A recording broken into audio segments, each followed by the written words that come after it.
देखिए ये ओपन करके हम लोगों ने खोपड़ी ऊपर की इसकी टॉप की हेड के ऊपर की जो इससे ढका रहता है उसको ओपन करके देखिए इसके टेपट की जो टाइमिंग है। देखिए इसमें हम लोगों को खाली एक ब्लेड लेना है, ये देखिए उसको बीच में फंसा के ऊपर का नट बिल्कुल टाइट करना है और इस साइड भी ऐसे ही थोड़ा इस साइड का ज़्यादा टाइट करना है क्योंकि यहाँ से कार्बोरेटर से पेट्रोल आती है इस वाल्व में और इस वाल्व से जो धुआं बन के इसका बेस्ट जो होता है धुआं के रूप में ये बाहर निकल जाता है। देखिए इसलिए इसको थोड़ा लूज़ रखना है साइलेंसर वाले साइड को और इस साइड का थोड़ा टाइट रखना है।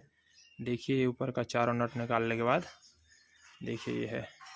और ये हम लोगों को ये टाइमिंग देखिए टाइमिंग चेन का ये जो टी दिख रहा है टी और यू, ये टी का ऊपर का ये कट का निशान है और इसके देखिए इसके अंदर दिख रहा है ये गिरारी के, उसको बिल्कुल एक सीध में रखना है। इसके बाद हम लोगों को ये टाइमिंग मिलानी है। धन्यवाद।